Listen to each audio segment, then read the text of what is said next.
ليه الناس بتتضايق من الحقيقه؟ لما بقول لك ان الهلال السعودي هو اقوى فريق في الوطن العربي حاليا، فانا بقولها بالعقل وبالمنطق. الموضوع والله ما محتاج لا جدال ولا نقاش في حاله انك بتشجع نادي تاني. بص على الموضوع بنظره اوسع وفكر معايا. من ناحيه السكواد، فانا بكلمك عن سكواد كل لاعب فيه هو الافضل في مركزه في الوطن العربي كله، بل في لعيبه في مراكزها هي الافضل في العالم، بدايه من بونو في حراسه المرمى وختاما بمتروفيتش كراس حربه. طب هل الموضوع موضوع سكواد فقط؟ لا طبعا، احنا مش سطحيين للدرجه دي، لان احنا لو خدناها كسكواد فشكل سكواد النصر بدايه من الموسم اللي فات يوحي لك ان هو الافضل، ومع ذلك طلعوا بموسم صفري كالعاده. عكسنا احنا الموسم اللي فات ما فوتناش بطوله وما شاركناش في بطوله الا وكسبناها، الا بطوله واحده بسبب ماتش واحد والتحكيم. يعني محصله ايجابيه بالكامل، مش بس سكواد على الفاضي. بلعب بقالي سنه ونص يا مؤمن ما خسرتش غير ماتش واحد، ودي حاجه ما فيش فريق في الوطن العربي مهما كان اسمه ومهما كان هو مين. انت لسه مقتنع برضو انك الاقوى والاجمد والجاحد واللي مفيش منك اتنين في الشرق الاوسط؟ عايزك تبص على الصوره دي وتشوف مستوى منتخبك وصل لحد فين.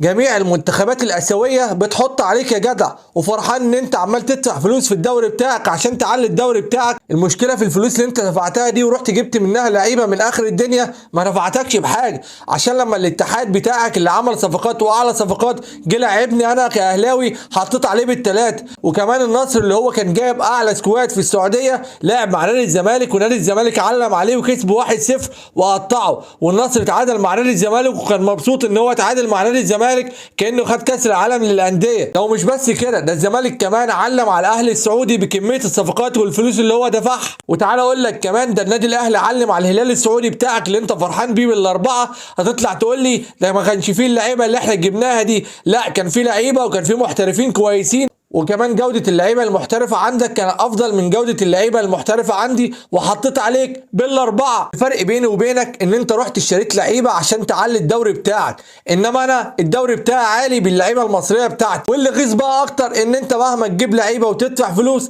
هتيجي قدام الفرق المصرية ويتحط عليك. ده يا راجل فريق العين الإماراتي حط عليك وخد منك دوري أبطال آسيا بالسكواد الجاحد اللي أنت فرحان بيه، وعلم عليك واداك على قفاك، وجه النادي الأهلي والنادي الأهلي علم على بطل اسيا بتاعك واداه على قفاه وروحه معيط من القاهره. انت بقى فرحان بكميه الانتصارات المتتاليه؟ مش ذنب يا صاحبي ان انت عندك في اسيا فرق ضعيفه ومحدش قادر عليك. تعال للاهلي المصري او الزمالك المصري وهم يعلموك الكره بتتلعب ازاي بابنائهم، مش راح دفع فلوس عشان يشتري لعيبه من بره وعلي الدوري بتاعك. مهما كان تاريخك ايه هتيجي قصاد الفرق المصريه ويتحط عليك. بس كده، يلا سلام.